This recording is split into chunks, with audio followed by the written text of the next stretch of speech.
Hello hi friends, ನಿಮ್ಗೇನಾದರೂ ಮಕ್ಕಳಾಗಿಲ್ವಾ ಅಥವಾ ಮದುವೆ ಆಗಿಲ್ವಾ ಅಥವಾ ಆರ್ಥಿಕ ಸಮಸ್ಯೆ ಏನಾದರೂ ಕಾಡ್ತಾ ಇದೆಯಾ, ವ್ಯವಹಾರದಲ್ಲಿ ಏನಾದರೂ ನಿಮಗೆ ಪ್ರಗತಿ ಕಾಣ್ತಾ ಇಲ್ವಾ?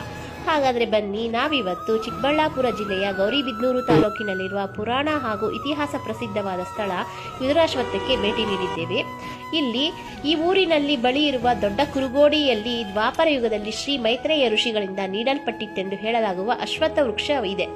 ಇಲ್ಲಿ ಮಹಾಭಾರತದಲ್ಲಿ ಬರುವ ವಿದುರನಿಂದ ಪೂಜಿಸಲ್ಪಟ್ಟಿತ್ತೆಂದು ಪುರಾಣದಲ್ಲಿ ತಿಳಿದು ಬರುತ್ತದೆ. ಆದ್ದರಿಂದಲೇ ಈ ಊರಿಗೆ ವಿದುರಾಶ್ವತ್ಥ ಎಂಬ ಹೆಸರು ಕೂಡ ಬಂದಿದೆ. ನಾವು ಇಲ್ಲಿ ಸಂತಾನ ಭಾಗ್ಯ ಆಗಿರ್ಬೋದು, ಮಕ್ಕಳಾಗದೇ ಇರ್ಬೋದು, ಅಥವಾ ಮದುವೆ ಆಗದೆ ಇರೋರು, ನಾಗದೋಷ ಇರೋರು, ಇನ್ನಿತರ ನಾಗ ಸಂಬಂಧಿ ಸಮಸ್ಯೆಗಳಿಂದ ಮುಕ್ತಿ ಹೊಂದಲು ಈ ಕ್ಷೇತ್ರಕ್ಕೆ ಭೇಟಿ ನೀಡ್ತೇವೆ. ಈ ವೃಕ್ಷಕ್ಕೆ ಕೆಳಗೆ ಪ್ರತಿಷ್ಠಾಪಿಸಿರುವ ಸಾವಿರಾರು ನಾಗರಕಲ್ಲುಗಳೇ ಇದಕ್ಕೆ ಸಾಕ್ಷಿಯಾಗಿದೆ. ಆಂಧ್ರ ಪ್ರದೇಶ ಹಾಗೂ